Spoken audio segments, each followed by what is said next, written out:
Hey class, it's Kimani Wallace-David, and I would actually have a video for you, except for, as some of you know, I'm in Argentina, and my internet down here can't quite handle uploading a quality high-definition video to YouTube. So what you get from me now is a voiceover, a couple of things that show I actually know what I'm doing when making a video, and we'll have fun with that. So I'm here to talk about exceptionalism, chauvinism, how both relate to certain ethics, and double standards that arise from those two things. First, let me define exceptionalism for you, and why it is pertinent to this philosophical discussion. Exceptionalism is the perception that a country, society, religion, institution, movement, belief system, or even a time period is exceptional and does not need to conform to normal rules or general principles. Now, I'm a guy who loves travel. I love being uncomfortable. I like culture shock. I like learning how people do things differently. That being said, I will not pretend to be above this perception. And there's really nothing wrong with exceptionalism because it largely falls under human nature. And in some cases, the perception of being better can also be understood as being largely correct. Now, when we talk about chauvinism, that is an entirely different thing. First, a little history about chauvinism. This term arises from a guy named Nicholas Chauvin, who was a soldier under Napoleon during and after the French Revolution. And even after Napoleon was dead, Nicholas Chauvin supported Bonapartism fanatically, despite the fact that Bonapartism led to his own poverty and disability. Now, we would consider Nico determined, because our social definition of determined is to be blind and have unquestioned zealous devotion to exceptionalism. Now, I don't mean to put myself on a pedestal, but I strive to do the exact opposite of that. First, I'd like to explore that idea on a national level. Many U.S. citizens believe that the U.S. is by and far the best nation in the world to live in. And that's fine. There's nothing wrong with that perception, but there is a problem with why people think that way. Is it because they were told to think that way? Largely, yeah. We're instructed from a young age not to question the authority of our superiors, whether it be our teachers, our parents, people that make more money than us, or our government. That system is chauvinistic. America is the land of opportunity? Everyone can make their own dollar there?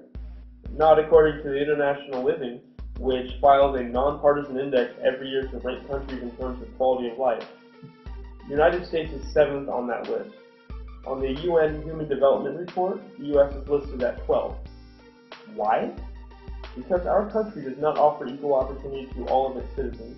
The economy is in shambles due to corporate greed, and believe it or not, the land of the free is one of the more restrictive developed countries when it comes to personal freedom.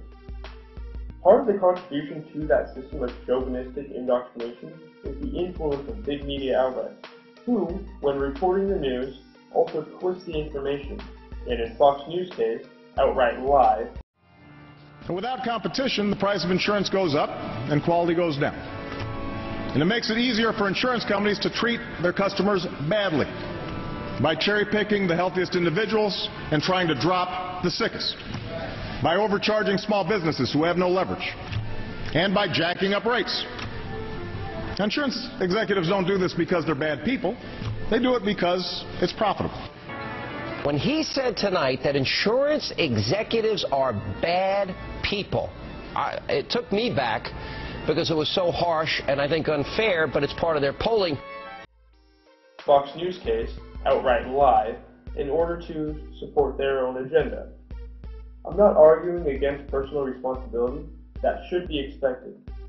But we need to examine these things at the roots, not the flowers, and the system of indoctrination we have is one big fat root. I'm definitely not saying this is 1984 status. This isn't the Matrix, but what happens when that plant grows?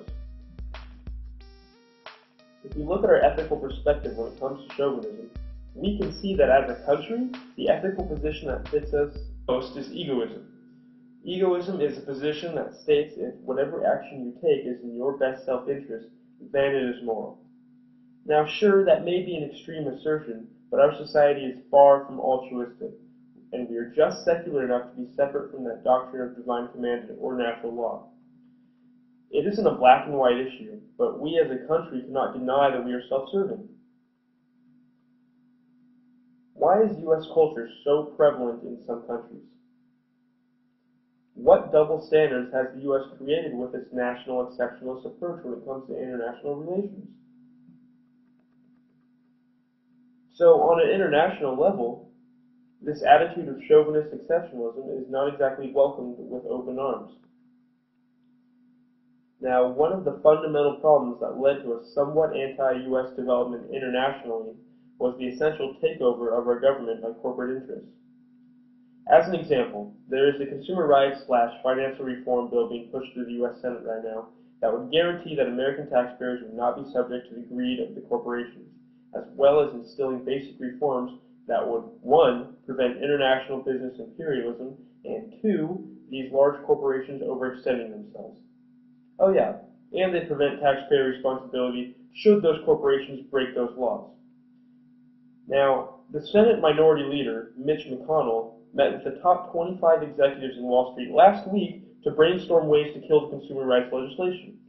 Then, he has the audacity to go on the record and straight up lie, stating that the bill would not protect consumers and instead guarantee government bailouts. You know who his biggest campaign contributors are? Citigroup, Peabody, Merrill Lynch. These are the exact guys who he is trying to protect by spreading outright lies about this legislation. Now, tell me that isn't self-serving. This chauvinistic attitude has infiltrated the very institution we are supposed to trust to not have that attitude. Are we responsible? We vote. I vote. Some of you may vote. It is at least our responsibility to make sure the institution that was put in place to protect us differs from chauvinism. Now, this isn't a party politics issue. If you are a conservative, then feel free to think with an exceptionalist thought pattern, and the same goes for liberals. But let's not put people in office who have a chauvinistic, self-serving approach. We can't do this to ourselves and our country anymore. What we can do is get smart and not elect CEOs or people who sell themselves out to corporations as our politicians and governors. It's common sense. Think about it. There's nothing wrong with supporting your country or your government or your religion or your stance on an issue with a little bit of exceptionalism.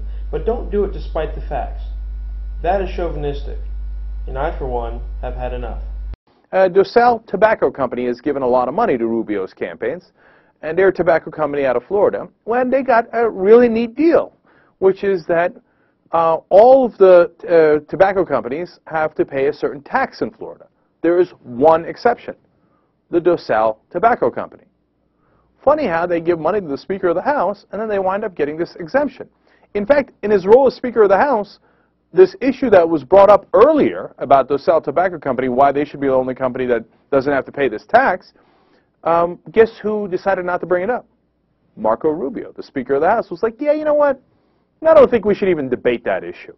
And in Florida, the Speaker of the House has the right to do that. So it doesn't even come up. You can't vote on it. You can't do anything on it. You can't even discuss it. When asked about this, he doesn't deny it. He says, well, I'm against taxes, and if anybody who's against taxes wants to donate to me, sure, I'll take their money. Except this is not, I'm against all taxes. You're saying, yeah, I am for taxes on Philip Morris and all the other tobacco companies, but the guy who gives me money, well, he gets off scot-free. And DeSalle has used that advantage in Florida to become the #3 largest tobacco company in the state. Now, in Mississippi, where they don't have that advantage, same exact situation, but they get taxed along with everybody else, they're not as big. Okay? So obviously, and it's an enormous competitive advantage. How did they get that advantage? By buying a politician. What do I always tell you? Best investment you can make in America.